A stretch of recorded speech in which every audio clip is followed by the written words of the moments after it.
Tem um ponto que eu gostaria muito que você pudesse trazer para a gente, porque eu sei que você fez algumas marcações em relação ao livro de Enoque, para quando as pessoas forem ver o vídeo ou adquirir livros relacionados à história de Enoque, elas possam se ligar em alguns temas. Você compartilha isso com a gente? Sim. Tem aqui, né, a narrativa do livro de Enoque, dos 10 céus, que parece muito com a história nossa dos anéis.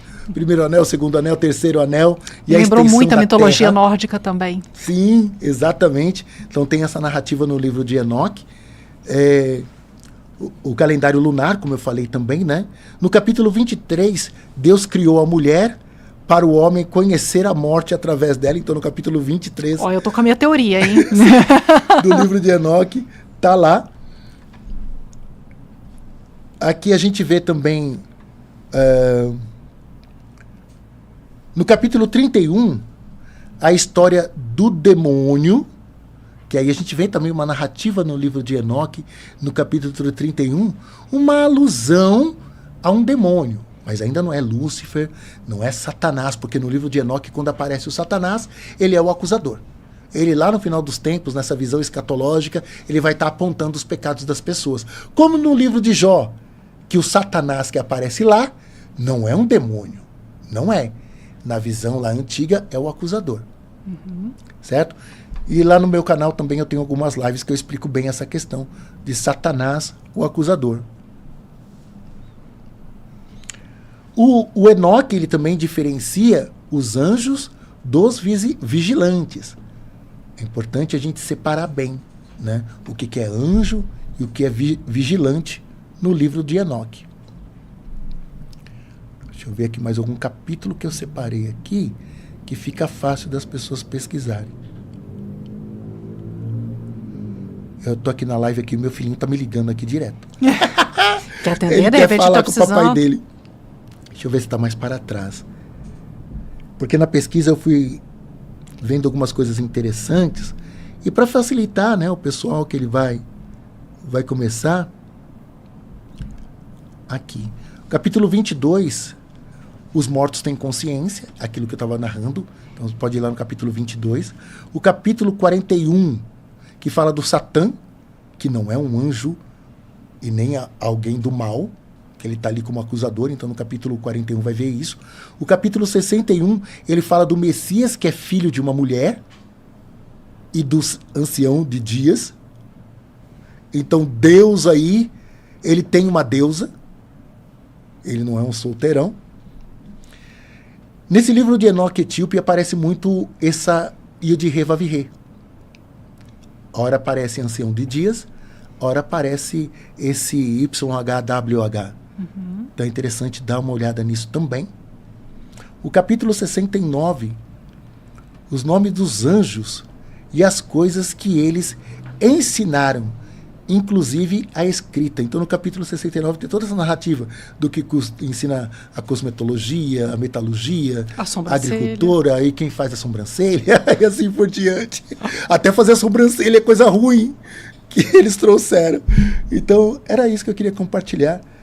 Mas vale a pena ler ou então escutar o livro inteiro, né? Porque, e mais de uma vez, porque no finalzinho ele faz toda uma narrativa com símbolos, né, de animais para cada um dos povos.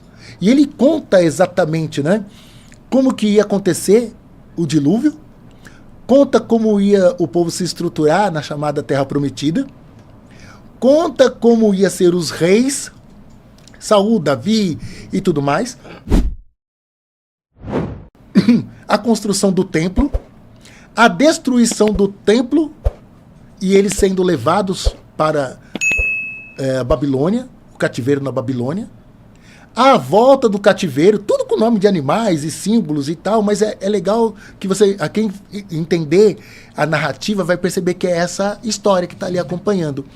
E eles se estabelecendo novamente, reconstruindo o templo, e até a chegada dos helênicos, coisa de 200 a.C. Por isso que tem muitos historiadores que falam assim, não, isso não é possível. Ninguém profetizou. Enoque não deve ter profetizado isso. Muito Nostradamus. Tá demais o negócio, sabe? Tem outros que pensam assim, não, isso aí foi escrito depois. Escreveram depois, fizeram um enxerto ali, né? E... Na tua opinião pessoal, Você acha que ele conseguiu prever ou que realmente ele foi um consolidado de textos depois? Eu queria sua opinião pessoal em 2 aspectos nesse. Sim. E por que essa diferenciação dos vigilantes e dos anjos? Se você também percebe e qual que seria essa diferença? Sim. Essa questão de possível, né, de você conseguir prever os prováveis futuros, na minha concepção, é possível. É possível. E principalmente, assim, dependendo do nível, né, de informação, é possível prever isso sim. Pelos estudos que eu faço já há muitos anos, que isso é chamado de profecia, muitos têm essa habilidade, né? Essa questão de você ver os prováveis futuros, inclusive no nosso presidente na live que fez, que nós citamos no podcast passado, que ele fez com o André de Pierre, ele fala que essa questão de prever os prováveis futuros é algo muito desafiador. Que é muito melhor fazer o exercício da janela e trabalhar essas questões lá do passado e criar múltiplas possibilidades do que realmente se transportar para os prováveis futuros, que é uma tarefa desafiadora. E na minha concepção, apesar de ser uma tarefa desafiadora, ela é possível sim. Então, eu não desacredito que Enoque tenha acessado informações assim, né? Mas sempre eu tenho um lado mais cético, né? Que quando eu olho assim para essa possibilidade, porque tem muito documento, né, que foi, como eu gosto de uma linguagem mais popular, que foi enxertado mesmo. O pessoal fala que é uma compilação, né, mas foi enxertado informações depois. Então eu não descarto essa possibilidade também, para quem goste, né, dessa visão mais cartesiana, científica, é possível também. Mas eu prefiro ficar realmente que Enoque realmente previu toda essa sequência. E trouxe numa linguagem muito simbólica ali essas informações. A outra pergunta? Sobre os vigilantes e anjos. Na sua visão, por que essa diferença e se essa diferença é factível? Sim, também por causa dessa narrativa dos anjos que a gente olha, né? Essa angeologia, quando a gente olha para a Bíblia e procura construir fisicamente aquela narrativa dos anjos, que às vezes são bem assustadoras, né, como o livro de Ezequiel e tal, né, eu penso que quando aparecia um anjo, tinha alguma coisa de muito diferente. Muito diferente. Porque quando fala dos vigilantes, ele fala que se você olhar bem, ele só fala da altura. Uhum. Parecia muito com a gente. Muito. Só eram maiores. Mas quando tem a narrativa dos anjos, eles não falam de corpo físico. E quando falam, no caso de Ezequiel e alguns dos profetas, eles são bem diferentes. Bem diferentes. Apesar de, quando a gente olha lá para o Antigo Testamento, como esse texto que eu falei do nascimento de Sansão, eles não sabiam nenhuma diferença. Eles não sabiam distinguir se era um humano ou se era um anjo. E se era um anjo, era Deus ou era um anjo? É como os anjos que aparecem para Abraão, os 3 anjos. Que aparece também para o seu sobrinho, o Ló. O que aconteceu na narrativa Sodoma e Gomorra? Os homens, né? Os pederastas que lá estavam, viram os anjos e queriam ter relações, porque para eles eram homens muito bonitos. Mas para eles eram homens. Então não tinha diferença.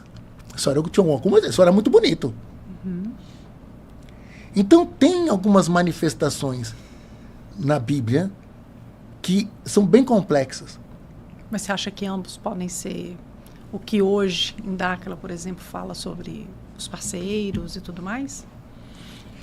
Eu acredito que em alguns casos, sim, em algumas dessas manifestações. Sabe? É como eu vejo assim, lá no Antigo Testamento, quando Deus ele se manifesta e ele manda destruir tudo, sabe? Entra lá em Jericó, matem mulheres e crianças. Em outras narrativas que eles falam, mate todo mundo, e se tiver ali alguma virgenzinha de 12, 13 anos, pode levar como espólio de guerra. E pode coabitar com elas. E ter filhos com ela. Você fica assim, que Deus é esse? Que atrocidade é essa? E a gente escuta muito, né? O pessoal fala assim, não, isso aí você não vai querer trazer para a nossa época conceitos lá de antigo. Eu falei assim, não, eu estou falando de Deus. Onisciente. Onipresente. Onipotente. O Deus que sabe tudo. É desse Deus que eu estou falando. Porque eles chamam de anacronismo isso, né?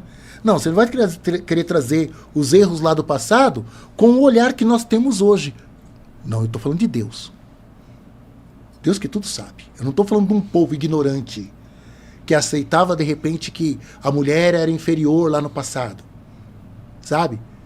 Que poderia escravizar um monte de gente. Como eu falei na última live da igreja, o Papa mandando uma carta para escravizar os árabes e os negros. Ah, mas era um Papa lá do século XV, Cássio. Século XII? O que você está falando? Hoje a gente entende que não pode. Apesar do Papa também, quando toma decisões a respeito de fé, ele está, né, todo investido dessa onisciência. Ele está lá. Ele é infalível também na sua decisão. Não estou nem colocando isso em xeque. Então não é bem dessa forma. Então quando eu olho essa manifestação de Deus lá no Antigo Testamento, eu já descarto. Eu falo, não, isso aí não é Deus. Não o Deus que eu penso, né, aqui comigo, como ele agiria nessa situação. Deus não mandaria matar mulheres e crianças. Não mandaria pegar virgenzinhas e tomar como espólio de guerra. Não mandaria extirpar uma das suas tribos, né, as 12 tribos de Israel. Deus mandou acabar com os benjamitas. Está lá no livro de Juízes. Ele mandou as outras 11 tribos, aliás, as outras 11, acabar com os benjamitas. E é muito estranho essa narrativa, que eles vão rezar e Deus fala, hoje eu vou entregar os benjamitas nas suas mãos. E eles vão lá e tentam e não conseguem, e vai pela segunda vez, vai pela terceira, até que eles quase que exterminaram todos os benjamitas. E depois entraram num desespero, nossa, a gente acabou com o nosso irmão, não sobrou quase ninguém. O restinho que sobrou se escondeu numa caverna. Aí você fala, que Deus é esse? É muito estranho isso. Então eu costumo separar tudo isso, sabe? Na minha leitura eu falo, não, isso aqui não é Deus, não. Isso aqui pode ser qualquer outra coisa, mas Deus não. E pode estar até ligado às informações dos suméricos, né? Sim. Em quem liu, né, essa bipolaridade de Deus pode estar representada aí através do que foi aproveitado, entre aspas, do conhecimento dos sumérios, né? Exato. Inclusive, quando a gente faz uma pesquisa profunda, né, naquela situação da serpente de Moisés e a serpente do faraó, a serpente foi muito cultuada, né, lá no passado. Estava presente lá junto da Arca da Aliança. Eles tinham uma serpente emplumada, uma serpente alada, que representava todo, um anjo também. Era uma representação divina. E hoje, pra gente, quando a gente olha para a serpente, imagina uma serpente dentro de uma igreja, a gente vai falar que é o próprio demônio. Uhum. Então, tentou Eva, né? Exato. Então a serpente ela também teve uma outra conotação na vida do povo das 12 tribos de Israel. Uhum. Nesse período de Moisés. E perdurou por um bom período. Até mesmo na construção do templo, na presença, já, vamos dizer assim, 500 anos depois de Moisés. Porque quando Salomão constrói o templo, Salomão é 900 antes de Cristo.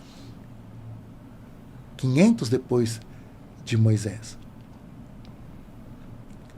A serpente estava lá ainda.